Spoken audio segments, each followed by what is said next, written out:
Cósmica, divinidad interior. Bestiario cósmico.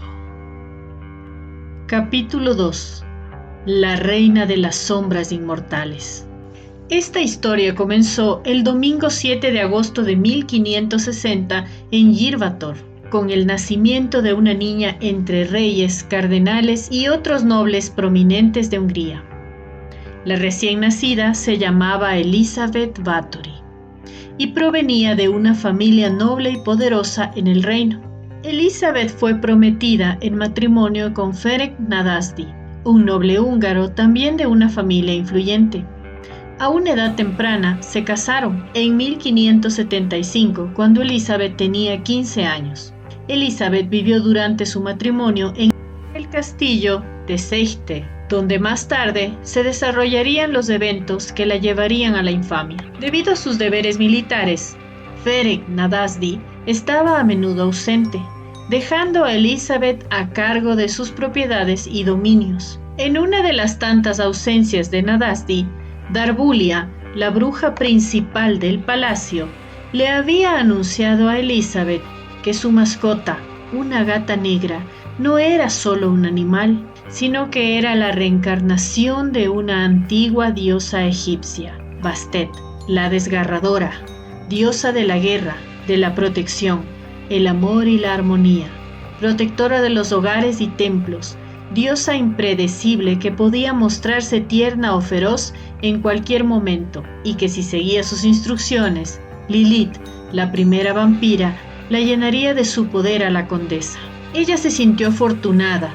Decidió llamar entonces Bastet a su gata. Poco después fue cuando algo siniestro dio inicio a suceder en el castillo.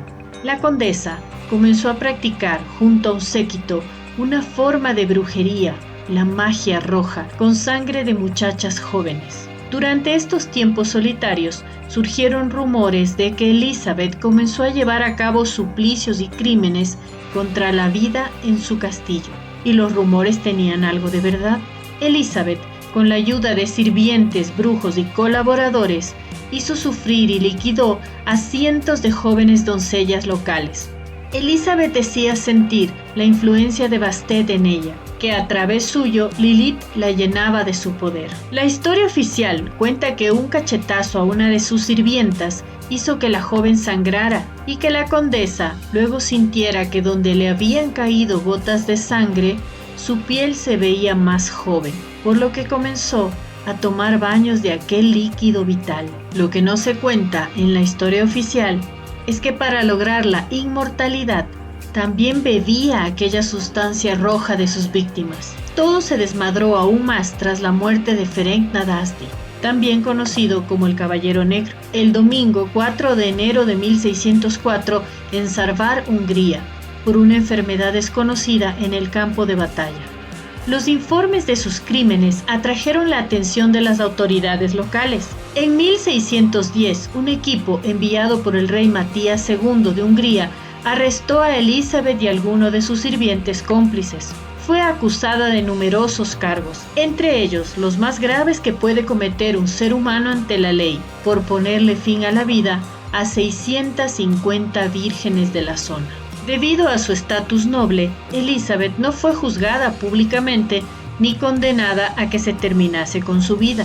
En cambio, fue confinada junto a su gata, Bastet, a una habitación de su castillo, donde permaneció bajo arresto domiciliario.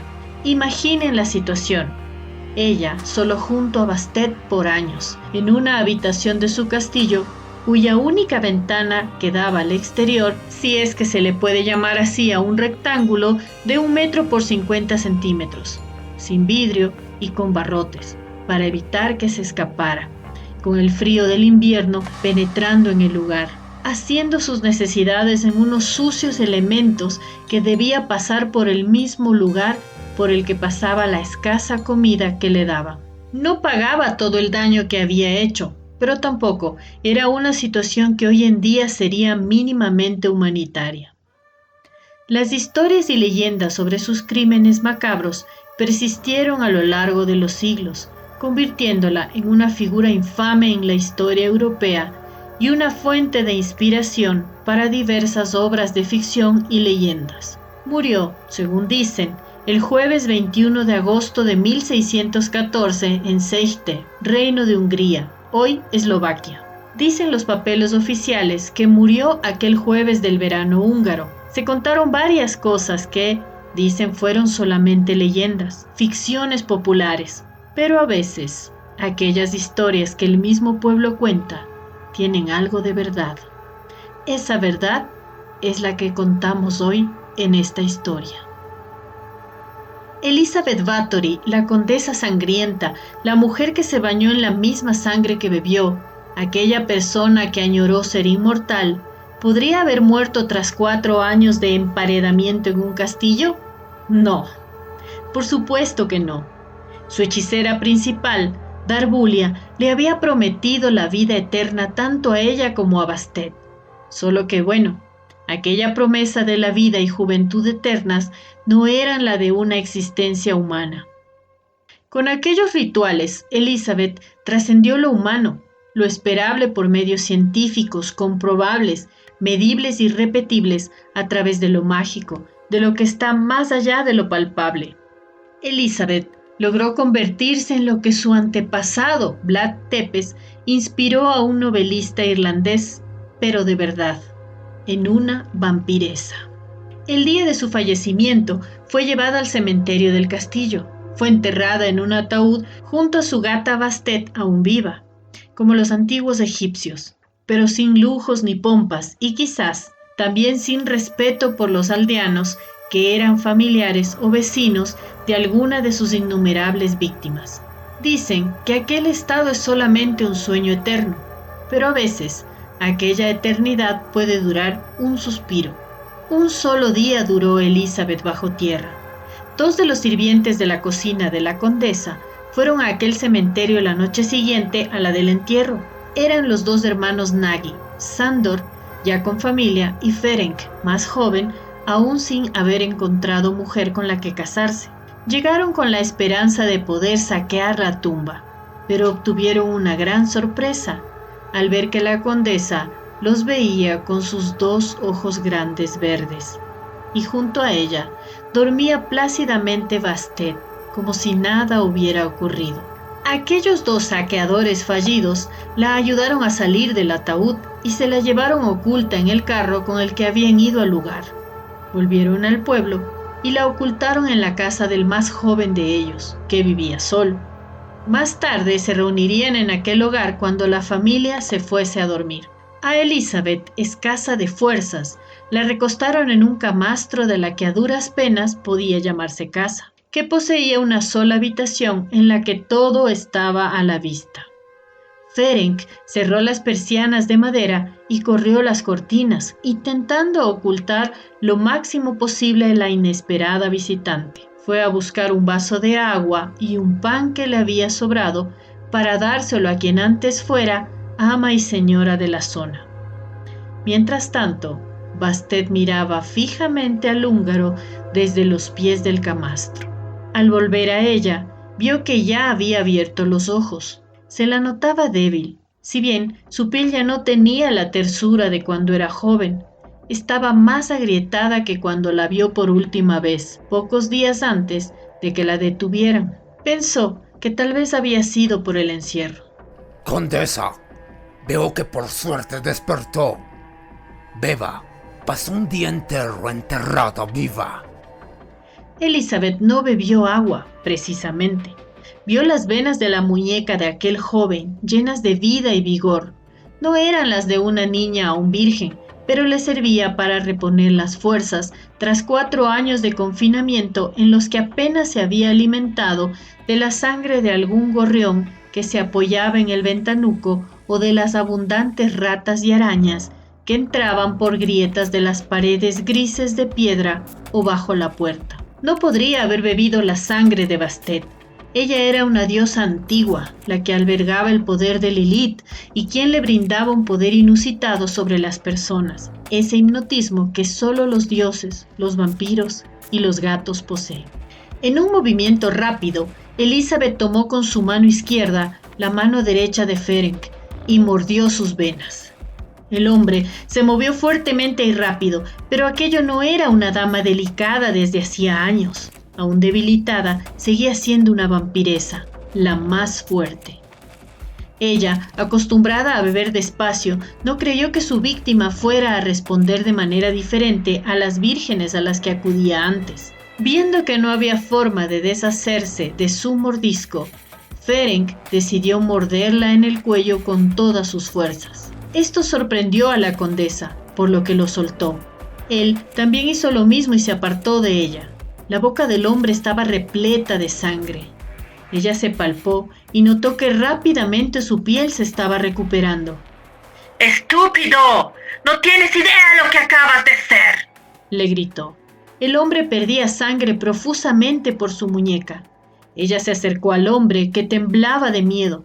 Sabía que inevitablemente algunas gotas de sangre habían sido bebidas. Prefería que, si se iba a convertir en vampiro, al menos estuviese bajo su mando. Desde el camastro, Bastet estaba indiferente. Muérdeme de nuevo, pero esta vez da un par de tragos fuertes de sangre. Ferenc le hizo caso. Elizabeth debió apartarlo, estaba bebiendo demasiado y aún ella no estaba lo suficientemente fuerte. Aún no beberás tanto. Cuando llegue tu hermano, él será nuestra cena. Ferenc sonrió. Comprendió en lo que se había convertido. Cuando 2 horas después llegó Sandor, apenas pudo dar unos pasos dentro de la casa, menos aún darse cuenta de lo que Elizabeth y Sandor, su propio hermano menor, se habían transformado. Vampiros. Bastet se acercó a Elizabeth y también bebió un pequeño corte del cuello de la condesa, que aún no había cicatrizado, y goteaba lentamente. Desde ese momento, Bastet fue una felina inmortal, la primera gata vampira. Con la llegada de Sandor, el hermano menor de Ferenc, la situación en aquella modesta casa rural tomó un oscuro giro inesperado. Elizabeth Bathory, la condesa sangrienta, decidió que era mejor tener 2 nuevos aliados en su búsqueda de eterna juventud y poder. Convertir a los 2 hermanos en sus seguidores vampíricos en vez de tener un solo seguidor. Sandor notó de inmediato algo extraño en el ambiente. La atmósfera estaba llena de tensión y el olor a sangre era inconfundible. Observó a su hermano, Ferenc, quien mostraba signos evidentes de haber sufrido un encuentro violento. Sus ropas estaban manchadas de sangre y su mirada revelaba una perversidad inexplicable. ¿Qué ha pasado aquí?, preguntó Sandor con creciente preocupación. Ferenc, con voz temblorosa, miró a su hermano menor y trató de explicar lo inexplicable.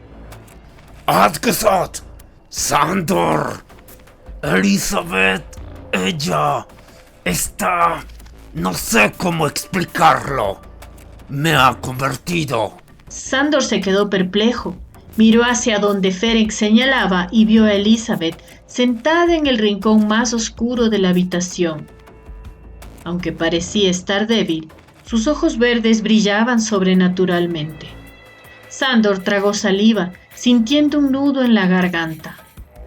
¿Convertido en qué?, preguntó con voz apenas audible.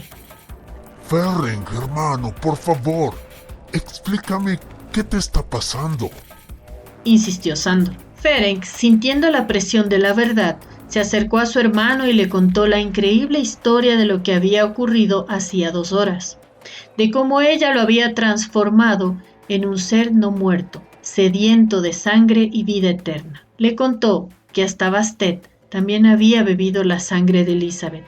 Sandor, aunque incrédulo al principio, comenzó a entender la magnitud de lo que había ocurrido. Miró a Elizabeth Bathory, quien ahora era mucho más que una figura infame en las leyendas. Era una criatura de la noche, un vampiro. Los 3 permanecieron en silencio por un momento, cada uno procesando la nueva realidad. Finalmente, Elizabeth rompió el silencio con una voz débil pero determinante.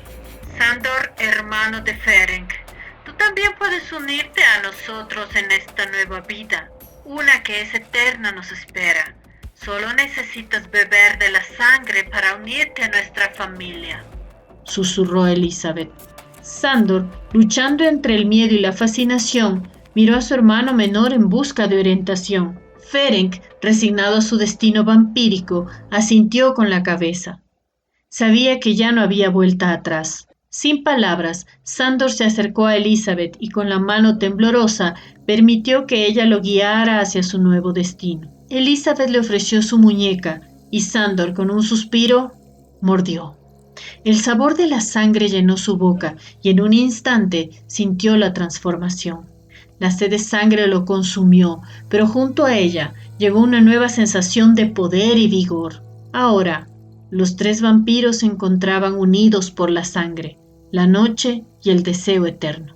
Elizabeth, la condesa sangrienta, había encontrado en aquellos hermanos Nagy aliados dispuestos a seguir su camino hacia la oscuridad. Juntos, con Bastet como guía espiritual, explorarían un mundo donde la inmortalidad y el poder los esperaba en las sombras, lejos de las miradas y juicios de los mortales. Aquella noche, la sangre brotó de varios cuerpos de Cactis.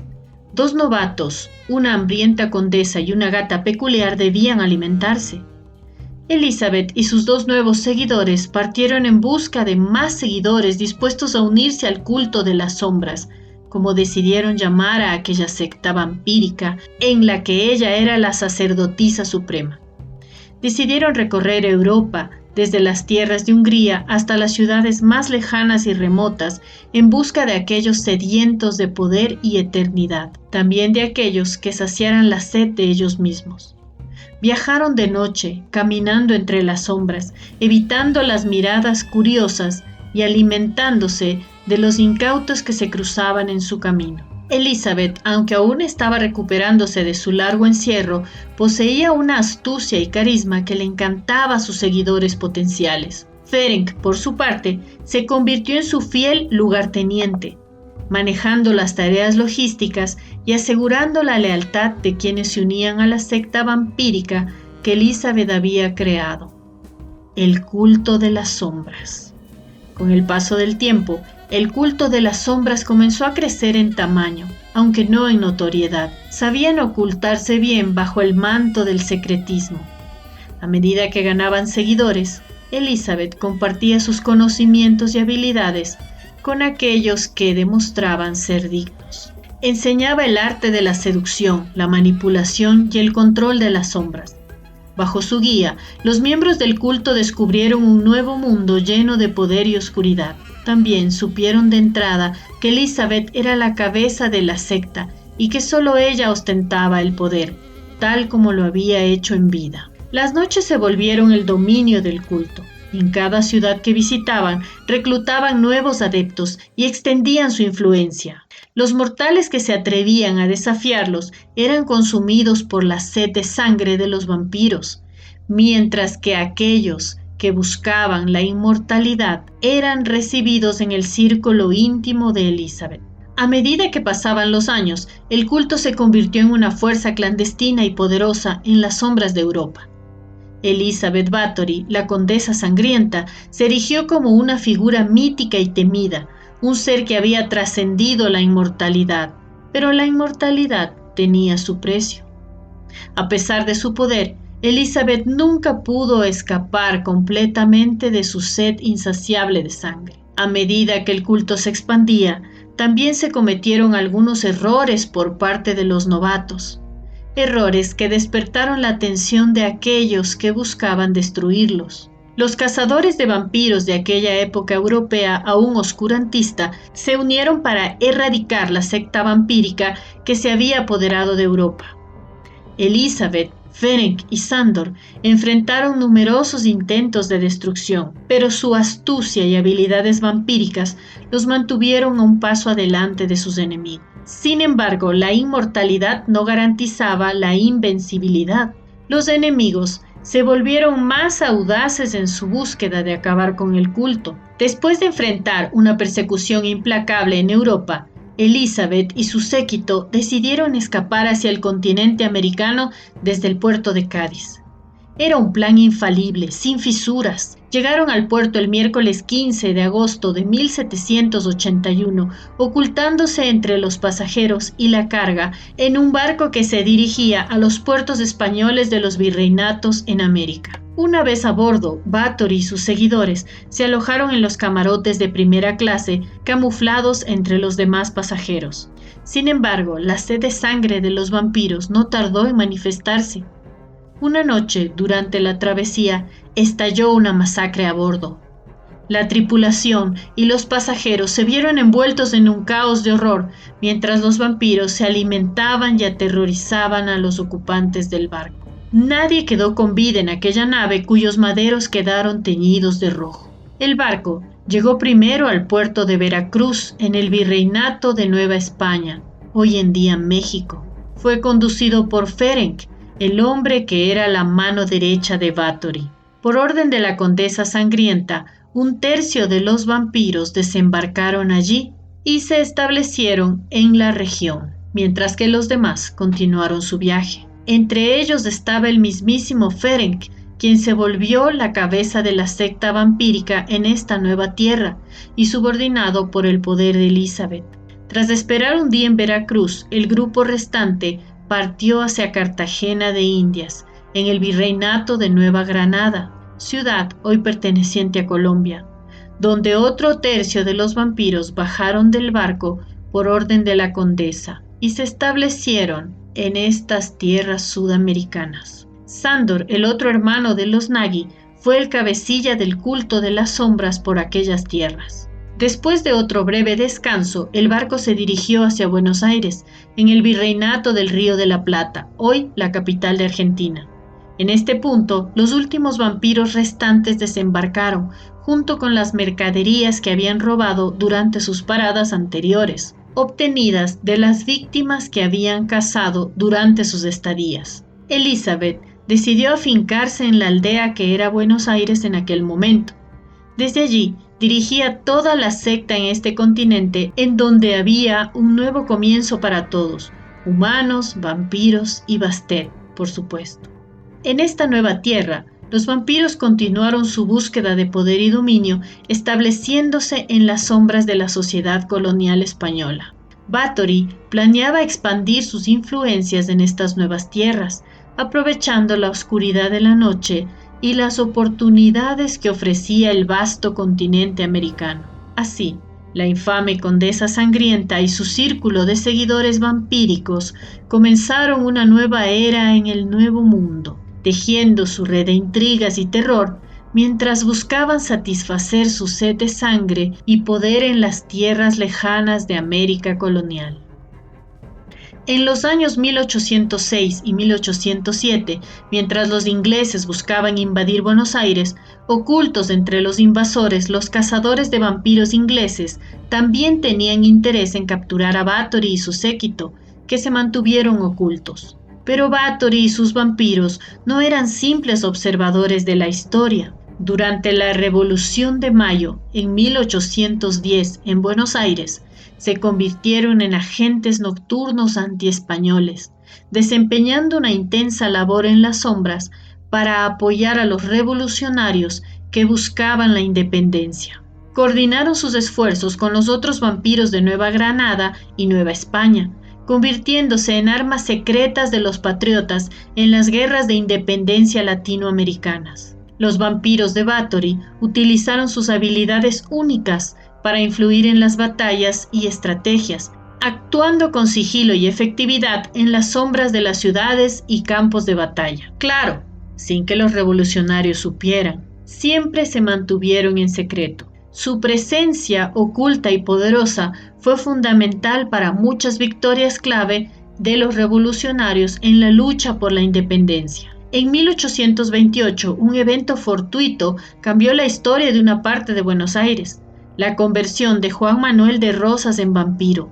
Rosas, entonces un influyente estanciero, fue atraído hacia las sombras por Báthory y sus seguidores, transformándose en una criatura de la noche. Rosas, ahora un vampiro, se vio obligado a moverse en las sombras, abandonando su ambición política y alterando así el curso de la historia. Nunca ascendió al poder de la provincia de Buenos Aires como lo hizo en nuestra línea del tiempo. El barrio porteño de Palermo, que eventualmente fue urbanizado y dejó de ser un pantano, tampoco experimentó el mismo desarrollo. Así, La presencia de Elizabeth y su séquito vampírico no solo influyeron en los eventos del pasado, sino que también dejaron una huella profunda en la historia de América Latina, moldeando las guerras de independencia y alterando los destinos de figuras claves como la de Juan Manuel de Rosas. La oscuridad y el misterio de los vampiros se entrelazaron con la lucha por la libertad y la autodeterminación en el continente americano, dejando un legado que perduraría en las sombras de la historia sin mezclarse hasta entonces con los locales. Decidieron solo alimentarse, no aumentar su número para no llamar la atención. Con Ferenc en la Ciudad de México, Sándor en Bogotá y Elizabeth junto a Bastet en Buenos Aires, el culto de las sombras, la secta vampírica que asoló a Europa por décadas, ahora tenía un futuro por delante en América. Solo debían ser cuidadosos y no mezclarse, salvo que alguien cometiera un error.